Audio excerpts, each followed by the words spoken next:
बड़ों से हमेशा आदर से बात करो, सम्मान, बड़ों का सदा सम्मान हो, छोटों पर कृपा हो, छोटों पर करुणा हो, प्रेम हो। ये स्वागत है आपका हमारे चैनल राधे राधे में। पूज्य गुरुजी अनिरुद्ध आचार्य जी द्वारा बताए गए भगवत पुराण एवं भगवत गीता का बहुत ही अनमोल पाठ हम आज इस वीडियो में सुनने वाले हैं।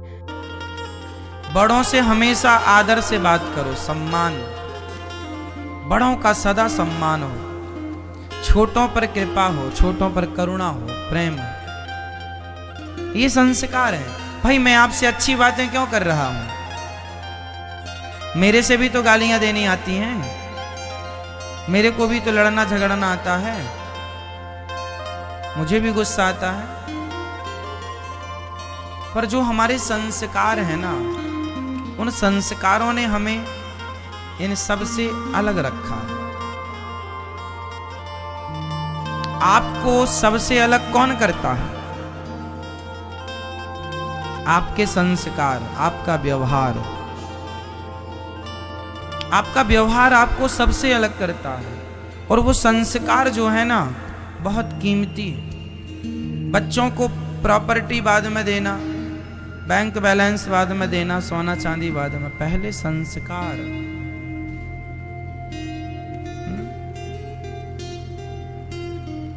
क्या देंगे? संस्कार। आजकल माँ बाप बच्चों को संस्कार नहीं दे रहे हैं, ना की बराबर।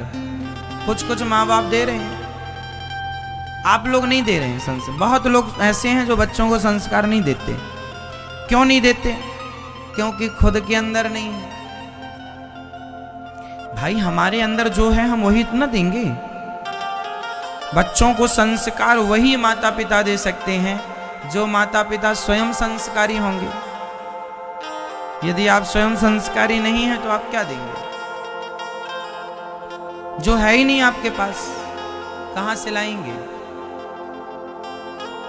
आप खुद शराब पीते हैं, आप खुद गांजा पीते हैं, आप खुद बीड़ी तंबाकू गुटखा खाते हैं, आप खुद गालियां देते हैं, आप खुद झूठ बोलते हैं, तो बच्चों को सच बोलने के संस्कार तुम क्या दोगे?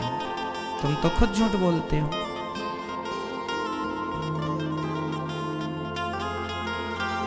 संस्कार कई बार माता पिता में जो है ना, वो ऑलरेडी बच्चों में जाते हैं। लगभग 99% तो जाते हैं, कहीं 1% कोई केस अलग है। हमारे देश में बच्चों को कैसा होना चाहिए? माँ बाप को भगवान मानने वाले बेटे कहीं होते हैं तो हमारे भारत में होते हैं। हमारे भारत में आज के 100 साल पुराना इतिहास उठाकर देख लो, सिर्फ 100 साल पुराना। इन 100 सालों में हमारे देश में जो शिक्षा थी, जो संस्कार थे, वो ऐसे थे कि प्रत्येक व्यक्ति, हमारे देश में पहले बेरोजगारी नहीं थी।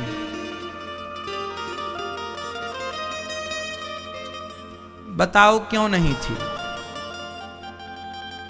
आज के 100 साल पहले, 200 साल पहले हमारे देश में बेरोजगारी नहीं थी। बताओ क्यों नहीं थी?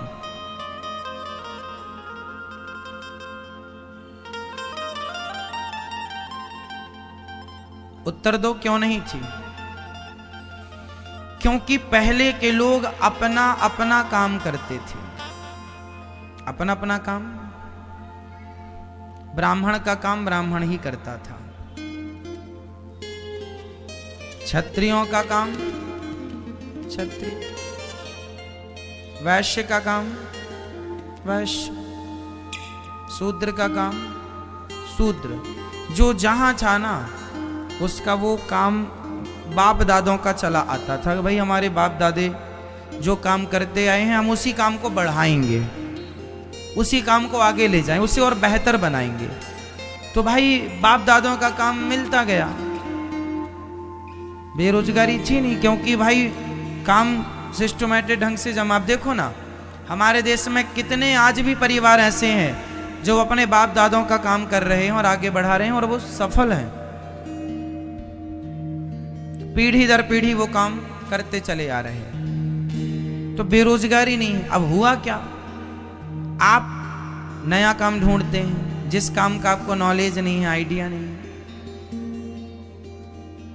आपका जो काम है जिसको आप जानते हैं आप उसे नहीं करते, उसे बेहतर नहीं बनाते। नए की तरफ जाते हैं तो नए को सीखने में साल भर लग जाता है, 2 साल लगेगा। तो साल भर सीखने का थोड़ी पैसा कम मिलता है भाई, इसलिए नौकर बनना पड़ता है फिर आपको। हमारे देश में जो शिक्षा थी वो मालिक बनाने की शिक्षा थी। आज जो हम पढ़ रहे हैं स्कूलों में, ये सिर्फ नौकर बनाने की शिक्षा है। आप पढ़िए, खूब पढ़िए, लेकिन बनेंगे क्या इस पढ़ाई से? सिर्फ नौकर, नौकरी करने वाले। आप मालिक नहीं बन सकते, मुश्किल है। यदि आपके अंदर हुनर है, योग्यता है, काबिलियत अलग से ईश्वर ने दी, डेवलप की आपने, तो आप बन सकते हैं। इसलिए मैं आप लोगों से निवेदन फिर करूंगा, अपने बच्चों को ऐसी शिक्षा दो, पढ़ाओ लिखाओ स्कूल कॉलेजों में, ठीक है, लेकिन साथ में बच्चों को सेल्फ डिपेंड बनाओ, आत्मनिर्भर बनाओ। नौकरियां लेने वाला नहीं, नौकरियां देने वाला बनाओ। नौकरियां लेने वाला कौन है बताओ? नौकरियां लेने वाला बड़ा है या नौकरियां देने वाला? और आप क्या बना रहे हैं बच्चों को? नौकरियां कर लो बेटा, नौकरी कर लो। पढ़ा लिखा के क्या बना रहे हैं? नौकर। नौकर क्यों बना रहे हैं? मालिक बनाओ ना। नौकरी लेना ही नहीं है, देने वाले बनो, बड़े बनो।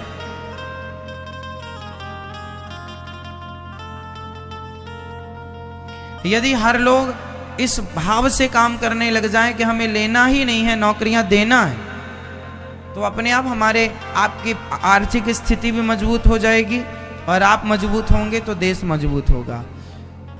जिस देश में संपन्न लोग रहते हैं वो देश भी तो संपन्न होगा, और जिस देश में गरीब लोग रहेंगे वो देश भी गरीब। यदि ये गरीबी मिटाना है ना, तो कर्मठ बन जाओ, लेने वाले नहीं देने वाले बन जाओ। हमारे देश में ना ऐसे कितने लोग, हमारे देश में आज जितनी आबादी है, पूरी आबादी में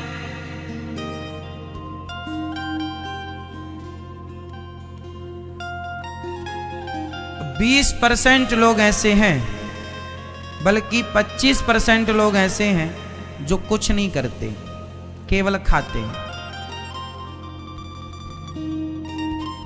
पूरी आबादी का 25% हमारे देश में कुछ करते ही नहीं, केवल बड़ा भाई कमा रहा है तो छोटा भाई खा रहा है, छोटा भाई कमा रहा है तो बड़ा भाई खा रहा है, बाप कमा रहा है तो बेटा खा रहा है। जबकि होना ये चाहिए सब अपना अपना काम करो, 2 पैसे सब कमाओ।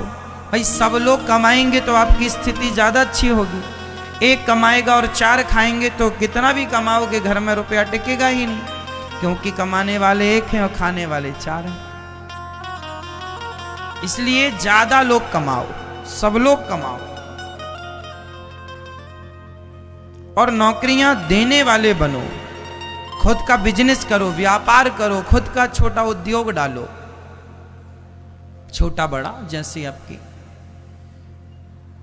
किसानी आप करते हैं तो किसानी को बेहतर बनाइए। किसानों को चाहिए कि गाय की सेवा करें। गौ पालन करने से ना बड़े फायदे हैं। किसान, आज हमारे देश के किसान परेशान रहते हैं।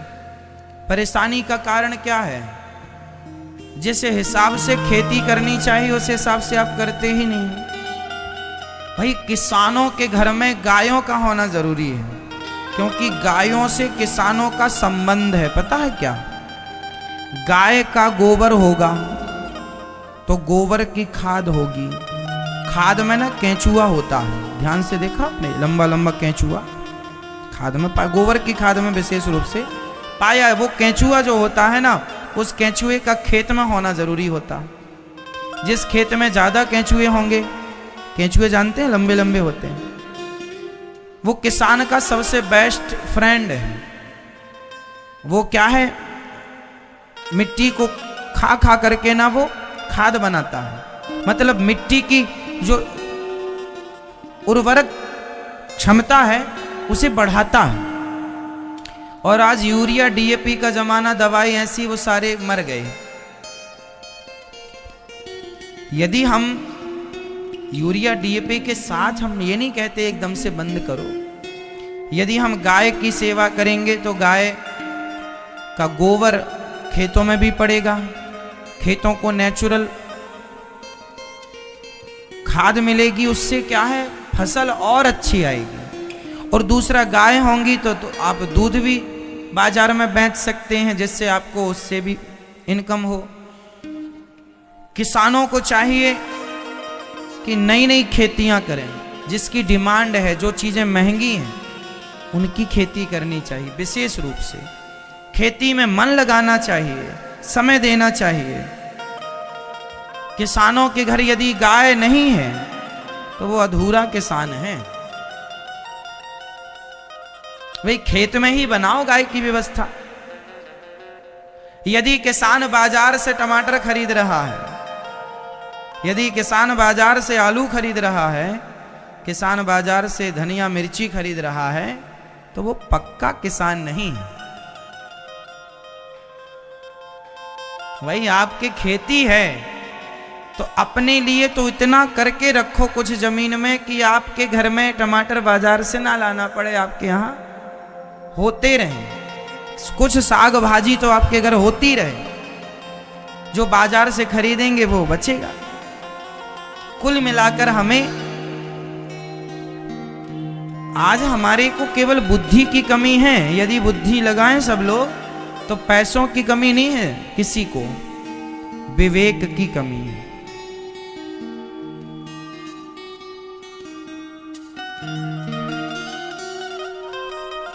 इसलिए भगवान का नामकरण संस्कार गर्गाचार्य जी ने किया। संस्कार जरूरी है।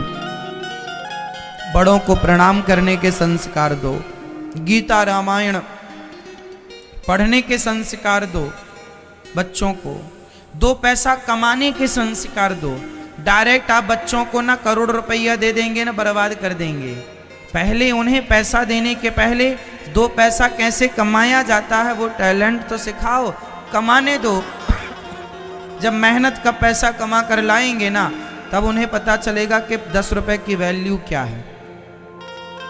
आज बड़े बाप की औलादों को यही नहीं पता होता कि 10 रुपए कैसे आता है, 100 रुपए कैसे कमाया जाता है। जब कमाओगे ना पता चलेगा कि 100 रुपए कैसे आता है। जब कमा कर मेहनत पसीना बहेगा 100 रुपए के लिए, तब आप 100 की वैल्यू ज़्यादा करेंगे, 100 की इज्जत ज़्यादा करेंगे। और फोकट में मिल गया तो 100 की कोई वैल्यू नहीं होती। क्यों जी, सही है? हाँ या ना? इसलिए बच्चों को धन देने के पहले क्या देना चाहिए? संस्कार, टैलेंट। पैसे की वैल्यू समझाओ बच्चों को। तो दोस्तों, ऐसे ही अद्भुत कथा का सार और भव्य भक्ति में भगवत पुराण की बातें स्वयं श्री अनिरुद्ध आचार्य जी से सुनने के लिए हमें सब्सक्राइब जरूर करें।